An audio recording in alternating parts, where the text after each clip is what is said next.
చూసారండి, లాస్ట్ వీడియోలో చూపించాను కదా ఈ పందిరి అంతా కోతులు లాగేసి అని. ఇప్పుడు దీన్ని సరి చేయడానికి వచ్చామండి. ఇప్పుడు ఈ పందిరి సరి చేయాలి. దీన్ని సరి చేశాక మళ్ళీ మీకు చూపిస్తానండి.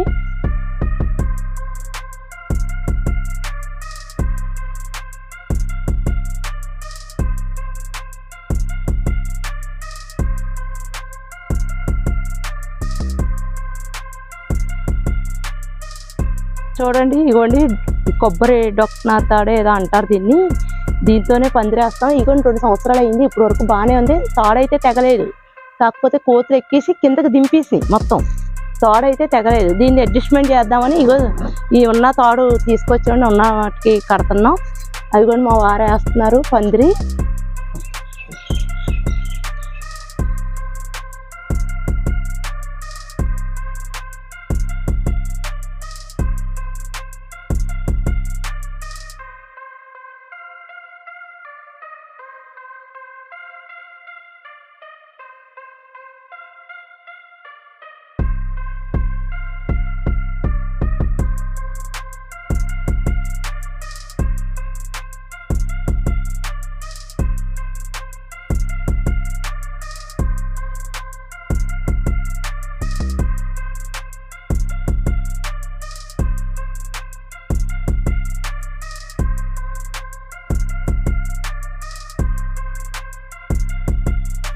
చూడండి, పందిరి ఇలా అడ్జస్ట్మెంట్ చేసాము. అంటే పాత వైరు గట్టిగానే ఉంది, అందుకని కొత్త వైరు చుట్టూరు యాడ్ చేసి పాత వైరు అలా ఉంచామండి. ఎందుకంటే గట్టిగా ఉంది కాబట్టి.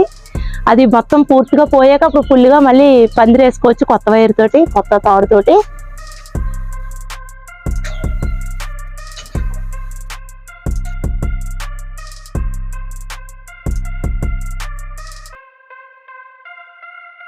చూడండి, మా దొండపాదు ఇలాగే ఉంచుకుంటున్నాను నేను. నాకు ఎందుకంటే ఇటు ఎక్కడ కోసుకోవడానికి అవకాశంగా ఉంటుంది. నాకు ఇలాగే ఇష్టం ఈ దొండపాదుకి. మిగతా ఈ కాకరపాదు, బీరపాదు, ఆటు పొట్లపాదు ఇవన్నీ కూడా ఈ పందిరే ఎక్కిస్తున్నాము. అందుకని చెప్పి అన్నీ ఎక్కించడం ఎందుకని ఇది ఇక్కడే ఉంచాను. మా దొండపాదు ఉయ్యాలు ఊతుంది చూడండి. అప్పుడప్పుడు ఉయ్యాలు ఊపేసి వచ్చేస్తూ ఉంటాం. చూడండి, బీరకాయకి కోతుల గురించి ఇగో ఇది పెట్టేసాను, తగిలించేసాను. ఇంకా నారింజ చెట్టుకి తగిలిస్తున్నానండి.